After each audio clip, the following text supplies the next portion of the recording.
À Sarreguemines, les supermarchés ont fait face à une affluence gigantesque. Les gens viennent en nombre dans le but de se fournir en denrées de première nécessité, ou plutôt ce qu'il en reste, car la démarche se révèle compliquée, comme à l'Intermarché cet après-midi. C'est réellement chaotique, il n'y a vraiment plus rien à l'intérieur. Il n'y a plus de pâtes, il n'y a plus d'œufs, il n'y a plus de pommes de terre, il n'y a vraiment plus rien. Plus de charcuterie, plus un paquet de lardons, c'est assez compliqué. Non, on fait un peu de réserve quand même. Vous avez pris quoi? Du surgelé. Surgelé, on avait déjà fait auparavant certaines courses, mais là c'est beaucoup de surgelé. D'accord. Le masque, vous le portez en prévention tout simplement? J'ai un rhume, donc je préfère quand même protéger, même les. Voilà.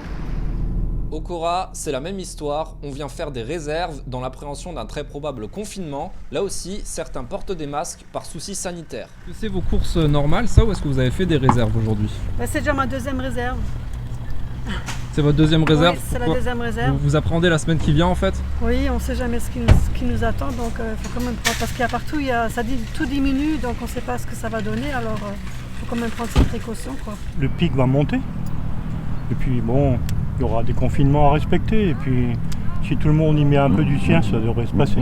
D'après les dernières nouvelles, on va être au stade du confinement, donc ça m'inquiète un petit peu, oui. Je ne stresse pas.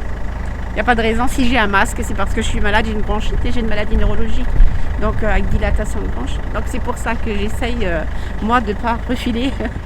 Des équipes qui s'efforcent de remplir les rayons, des réunions de crise organisées par les directions et des files d'attente interminables. Partout, on incite cependant les clients à garder leur sang-froid. Il y a bien évidemment des ruptures, mais les commerces continueront à être réapprovisionnés. Les stocks reviendront à la normale une fois la frénésie terminée.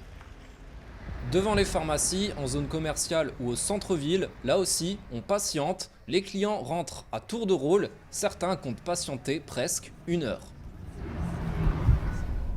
Enfin, il est compliqué, voire impossible d'aller se fournir en Allemagne. Les contrôles à la frontière étant en vigueur, seuls les transports de marchandises et les transfrontaliers peuvent passer.